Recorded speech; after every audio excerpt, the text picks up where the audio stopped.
A podcast? Did your radio show get canceled?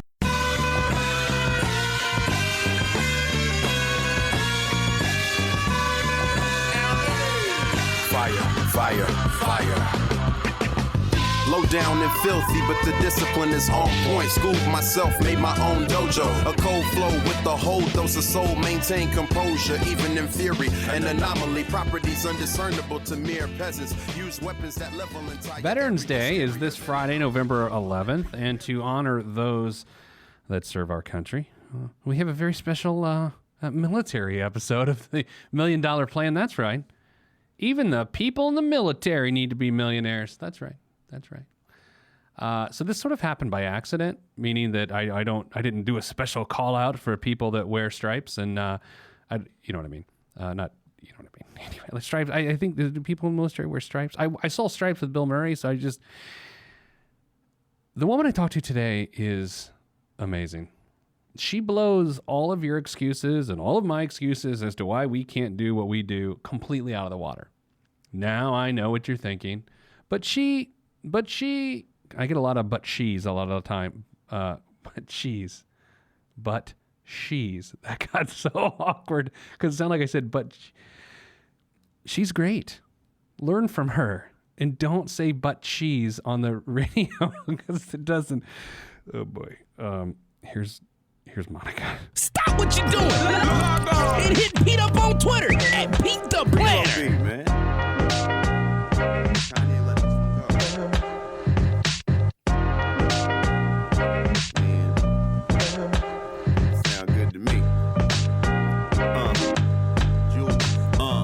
I never question the right of any man to voice his opinion as strongly as any can. But then again, many men are citizens of their own little world, so they ain't really fitting in. I'm in the background blending in, camouflaged by the scenery, but I'm a champion. Revamp the camp again, put down my stamp again, talk to my fans again, renew my brand again. We welcome Monica to the $1 Million Plan. Hello, Monica.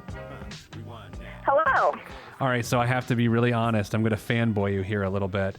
I get Sure. I get these applications to be on our show all the time, and I read them, and my team reads them, and we all talk about them with each other. I don't think I've ever been more excited, I'm being serious, to talk to someone upon reading their submission than I am right now to talk to you. You're, like, I'm captivated by your situation, and I just want to be a part of it, basically. I certainly appreciate that, and I'm excited to get your advice, and hopefully, you kind of set me up a little bit. Hopefully, I don't let you down. No, you won't. I promise. So here, I want, in a nutshell, I want to tell you why this is so interesting. From what you've told us, here's what I know. You're 26 years old. All right, you have not turned 27 since then, right? You're 26. Nope, still 26. 26. You're in the military. And, quote, in your application, I have a somewhat closeted goal of being financially independent by 35. I say somewhat closeted because if I reveal that goal to 99.9% of people, I'm hit with all the reasons why that's impossible. And that's why I'm excited to talk to you. Okay. So, well, let's get the ball rolling. Okay. All right. So you're in the military. What branch of the military? Sure. I'm in the Air Force. And I'm a first lieutenant, and I'll put on captain next summer. All right. So, first of all, that's awesome. Second of all, I don't know any of the ranks of the military.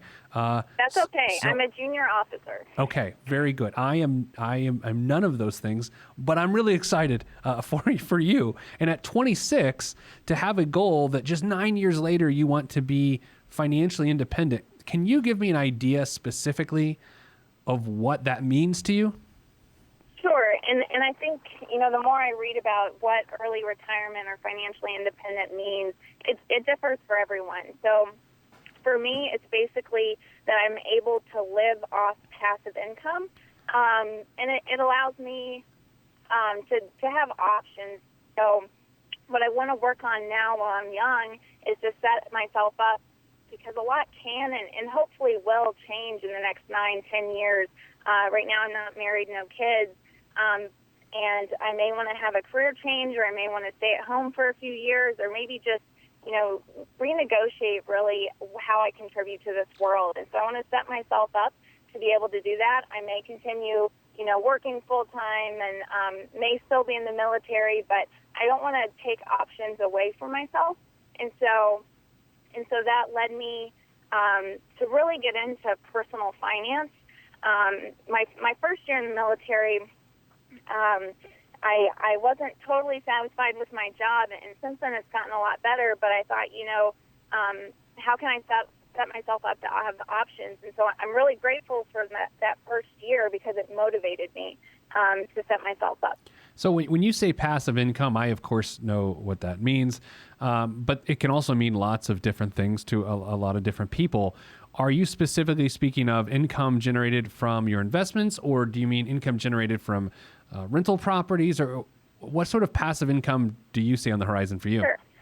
Maybe someday down the road I'll look into real estate, but for right now I'm moving every 2 years, deploying, et cetera. So I'm not so much looking at rental properties, mainly talking about investments.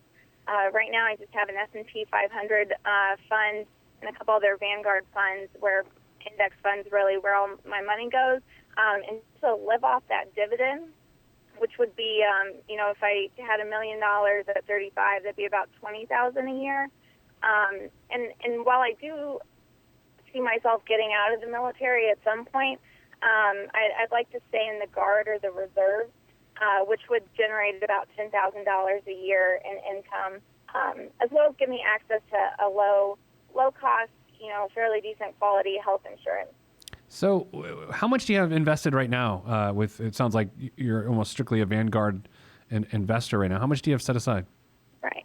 So right now I have about $70,000, and some of that is in Vanguard, or about $40,000 is in Vanguard, and then I've got another $22,000 in my TSP, which is like the government's 401k, and then the rest is just cash in a savings account. And then, so how much do you put monthly towards your $70,000? Let's see. So savings, I put about $3,500 away monthly. Okay. And so what I know is your $1 Million Day, the way I see it, will be August 5th of 2028. Does that jibe with numbers that you've dealt with, or is it different? That does seem about where I'm on track. I know that's kind of just working with what my income is now, and I'll get some pay raises in the future if I stay in the military, but they're fairly capped and fairly predictable. So my income, when I put on captain this next summer, will go up, and I'll be able to save, $800 more. So, and then after that, the pay raises are smaller, I guess. But I do know that the $1 Million Day can shorten based on how much I save. So how are you going to make sure that the majority of your assets, which are going to create this passive income for you, how can you make sure that too many of your assets aren't qualified money, meaning that it's locked up until you're 59 and a half? Is that why using the S&P 500 index fund is so important to you? Because if you build that up, it's a lot more liquid and there are no tax consequences? It is more liquid. I still have, I still max out my TSP, or, the 18,000 you can put in there, and I still do a Roth IRA. Okay. And I just started doing the Roth IRA this past year. So maybe I'm putting too much into my retirement account where I should be putting more so in the more liquid funds like Vanguard's index funds. Yeah, so that would be the one thing. I'm not worried about your situation. I mean, because the reality is, let's say you get to 35 and you've fallen short of your goal. It's not like this is do or die. You're in a amazing situation at age 35. And very frankly, at age 26, to have $70,000 to your name, and I assume no debt or close to no debt? No debt. I had a car loan, but not that last year. So that's ridiculous. I mean, you've got to be, and this is, I could probably look it up, but I'm not going to. I would bet you're in the top 1 or 2% of people your age from a net worth perspective. Oh, well, that's pretty cool. And I don't know those stats, but that's awesome, and I'm still a government employee at the end of the day, so and that's all right. And so people are actually going to hate hearing this episode because what's your income? What's your gross income? Sure. So before taxes, it's about 70,000. Okay. So I guess knock out 20% of that, and that's 50 something. So I will say, getting rid of my car, or I was able to save like 30 grand over my deployment, and I suppose you could say it's great because it was tax free, but it was also 7 days a week, 12 hours a day, and so. But that did help me be able to save more and knock out my debt.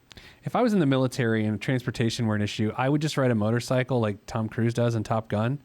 Oh, yeah. I mean... Play beach volleyball, yep. How much beach volleyball do you play?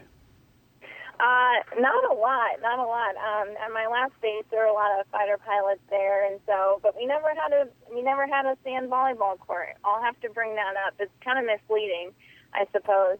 I play a lot of sand volleyball in my dreams, and I always do that flex, that famous flex, right. And it doesn't come off the same in my dreams, even though they're my dreams. I'm disgusted and I wake up with no appetite. So that's not good. All right. So I love your plan. What could derail your plan? Let's go Sure. Let's go that route. What could go wrong? Well, so lots of things could go wrong, and that's something I totally acknowledge. And if I keep working, it's not the end of the world. Or if I keep having to work 50, 60-hour weeks, it's not the end of the world. But things that could go wrong, and I guess I shouldn't say wrong, but kids, they cost money, and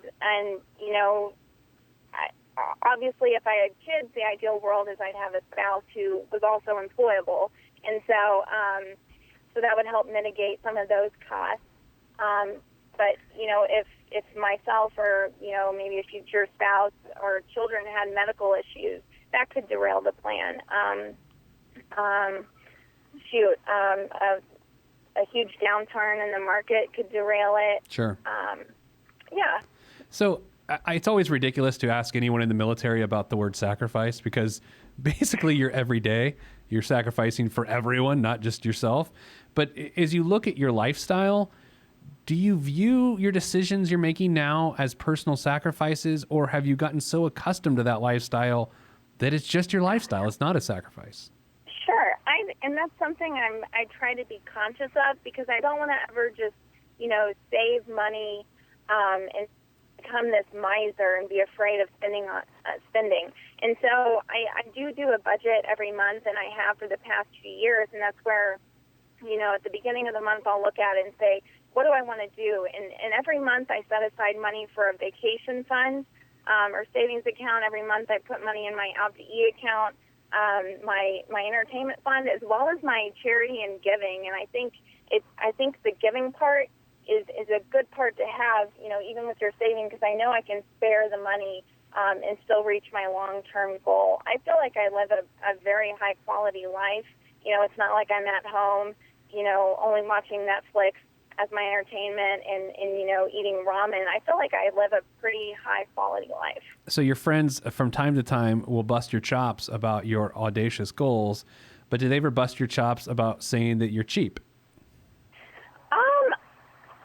I don't think so. And who knows what they say behind my back, I guess. But, I have friends over for dinner a lot, and, we'll cook meals together, and they get to take home a bunch of great leftovers, or, we go on hikes, I guess, rather than shopping sprees. And, I love to shop, but I sort of stay away from all, because I have a lot of great clothes that, look great at home. And so I try to make sure that what I'm putting my money towards aligns with what I value. And so being outdoors, exercising, spending time with friends, and giving money away towards causes I think are great. It's all things that I value.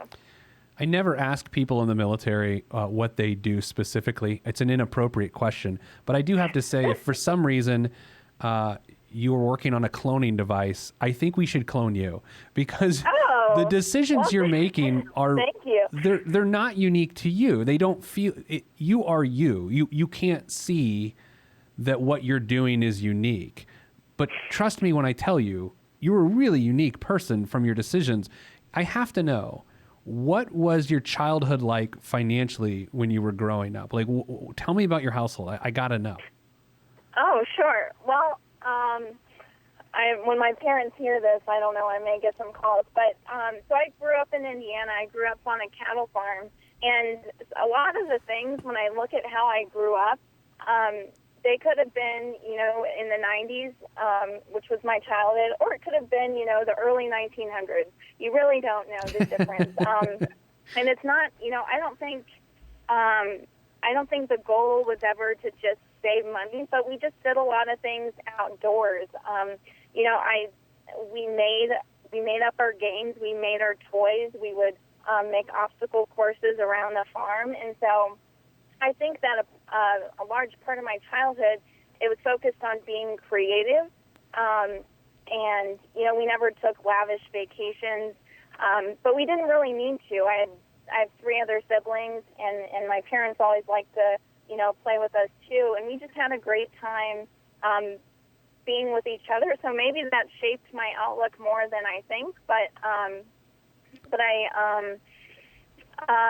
it was simple, but it was fun, and I'll listen to how other people describe their childhood, and it's a little different, but I never saw any, I wouldn't say we were poor by any means, but we just didn't do things that required a lot of money.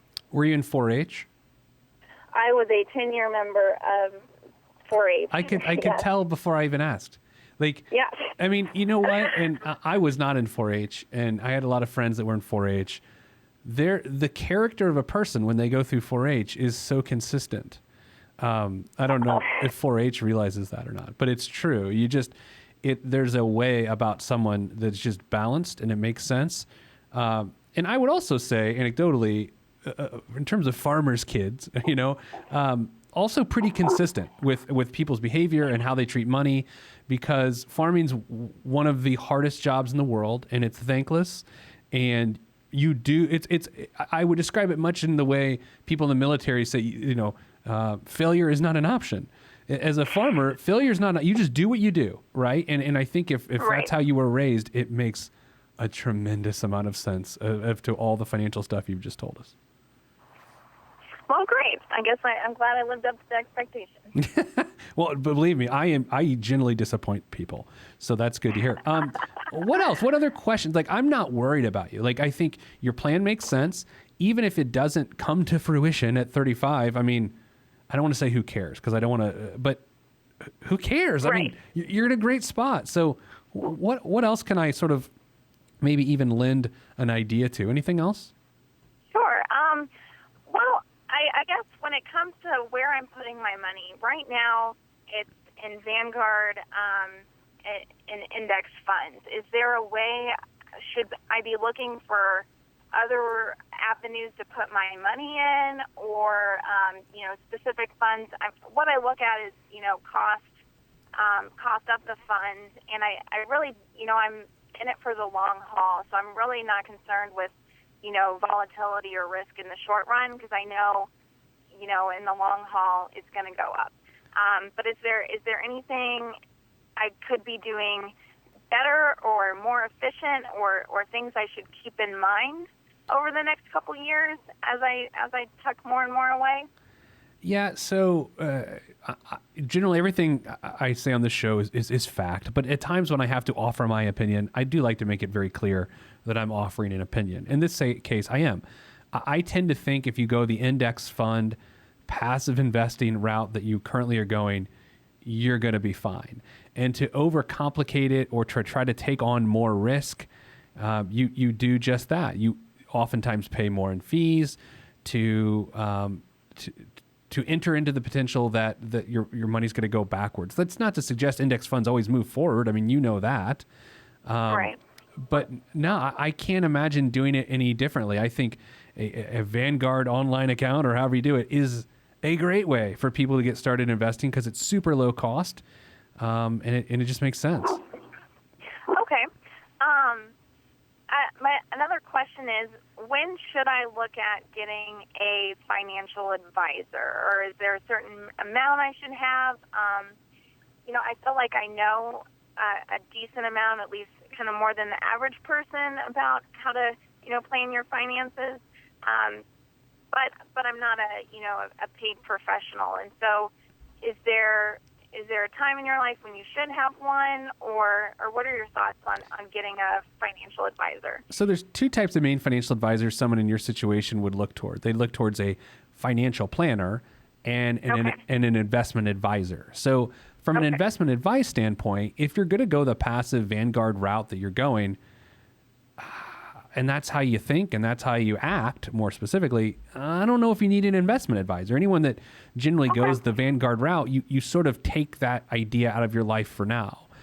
Now, financial planning, it's a little different because it gets into tax planning and insurance and all these other sort of things. I would also argue you specifically don't need one now, but if the age 35 goal gets real, within a couple years of hitting 35, 30, maybe at age 32, 33, and that is still important to you, then I would get someone involved to structurally help you tax-wise there.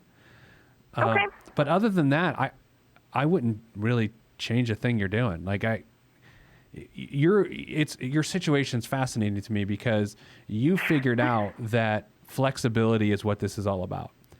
Right? By you doing what you're doing, you're creating a scenario later in which you're going to have choices.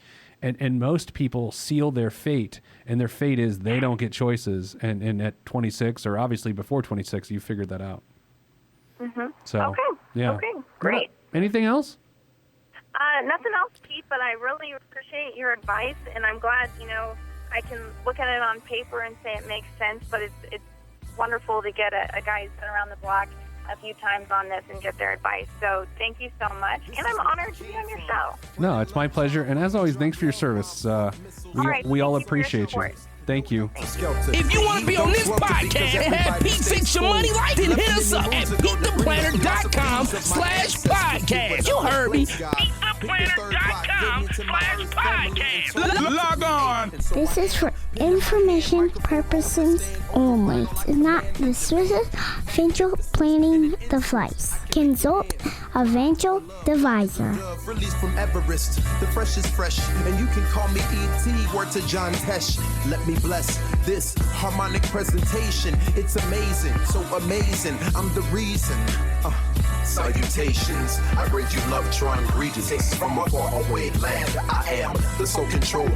Put the remote down and let me take control. You're now a part of my zone, so enjoy yourself. Love Tron can restore your health. I bring you greetings, salutations. How you doing? And is that how y'all say it? The tinkling of the keys is an homage to the little star. I sojourn over poetic descriptions of sound and travel to my other world.